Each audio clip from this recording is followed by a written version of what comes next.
स्वामी विवेकानंद ने एक बार कहा था कि अपने जीवन का एक लक्ष्य निर्धारित करो, अपने पूरे शरीर को उसे एक लक्ष्य से भर दो और हर दूसरे विचार को अपनी जिंदगी से निकाल दो। यही सफल होने का मूल मंत्र है। हमें से कई लोग डॉक्टर एपीजे अब्दुल कलाम साहब को इंस्पिरेशन मानते हैं, लेकिन क्या आपको पता है कि उनकी इंस्पिरेशन कौन है?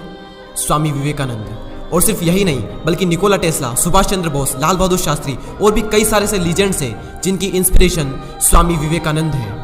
आज हम स्वामी जी के जीवन की 3 कहानियां डिस्कस करेंगे और जीवन की बहुत बड़ी सीख है इन तीनों कहानियों में।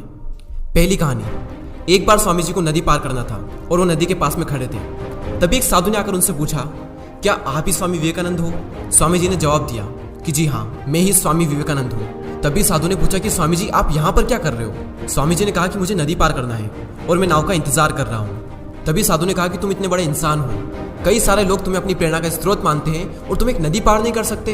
देखो, मैं तुम्हें नदी पार करके बताता हूँ। तभी उस साधु ने पानी पर चल करके उस नदी को पार किया और फिर से पानी पर चल करके स्वामी जी के पास लौट कर आए और बोले कि देखो, मेरे पास इतनी शक्ति है, मेरे पास इतना टैलेंट है, मेरे पास इतना ज्ञान है, उसके बावजूद भी मुझे कोई नहीं जानता। और तुम्हारे पास कोई ज्ञान नहीं, कोई शक्तियाँ नहीं, उसके बावजूद भी तुम्हें सब जानते हैं। तभी स्वामी जी मुस्कुराए और साधु से पूछा कि तुम्हें यह विद्या सीखने में कितना टाइम लगा? साधु ने कहा कि 15 साल।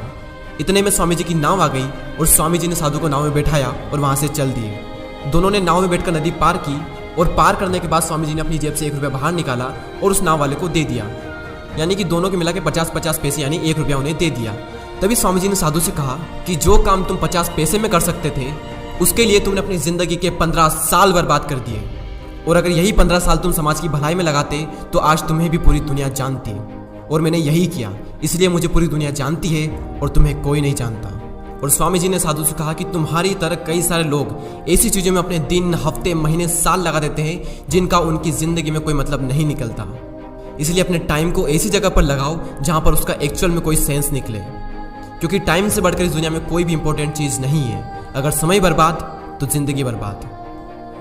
दूसरी कहानी, एक बार स्वामी जी एक ब्रिज पर चल रहे थे। तभी वहाँ पर कुछ बंदर उनके पीछे पड़ जाते हैं। कोई बंदर उन पर लपक रहा, कोई उनका प्रसाद छीनने की कोशिश कर रहा और स्वामी जी उन बंदरों से पीछे छुड़ाने के लिए वहाँ से भागने लगे। स्वामी जी भागे जा रहे थे और वो बंदर भी उनके पीछे पीछे भागने लगे। तभी एक आदमी ने स्वामी जी से कहा कि तुम डरो मत, इनका सामना करो। तुम जितना ज़्यादा इनसे डरोगे ये तुम्हें उतना ही ज़्यादा डराएंगे।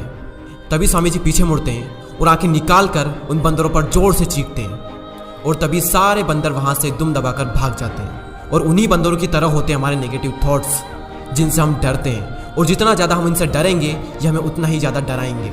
इसलिए नेगेटिव थॉट्स और डर से डरो मत, बल्कि उनका सामना करो। इनसे तुम जितना ज़्यादा डरोगे ये तुम्हें उतना ही ज़्यादा डराएंगे। और अगर तुम इनका सामना करते हो तो नेगेटिव थॉट्स और डर भी एक दिन तुमसे डर जाएगा। मैं जी उनके गुरु श्री रामकृष्ण परमहंस के साथ कहीं जा रहे थे। तभी रास्ते में उन्हें एक आदमी मिला जो पत्थर पर कुछ बना रहा था। तभी रामकृष्ण परमहंस जी ने पूछा कि तुम इस पर क्या बना रहे हो? तभी उस व्यक्ति ने जवाब दिया कि मैं एक राजा की मूर्ति बना रहा हूँ। रामकृष्ण जी ने पूछा कि क्या उस राजा की तुम्हारे पास में कोई तस्वीर है?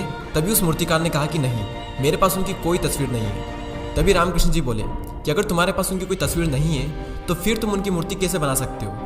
तभी उस मूर्तिकार ने जवाब दिया कि भले ही मेरे पास उनकी कोई तस्वीर नहीं है, लेकिन मेरे दिमाग में उनकी स्पष्ट तस्वीर छपी हुई है। और कुछ ही देर बाद उस मूर्तिकार ने राजा की सुंदर मूर्ति बनाई भी। और स्वामी जी ये सारा दृश्य अपनी आंखों से साफ देख रहे थे।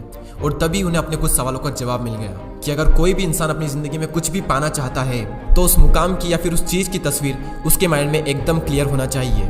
तो दोस्तों, उम्मीद करता हूँ कि आपको ये तीनों कहानियाँ पसंद आई होगी। इसी तरह के और भी वीडियोस को देखने के लिए सब्सक्राइब करके बेल आइकन को प्रेस करें। मैं मिलता हूँ आपसे अगली वीडियो में। जय हिंद, जय भारत।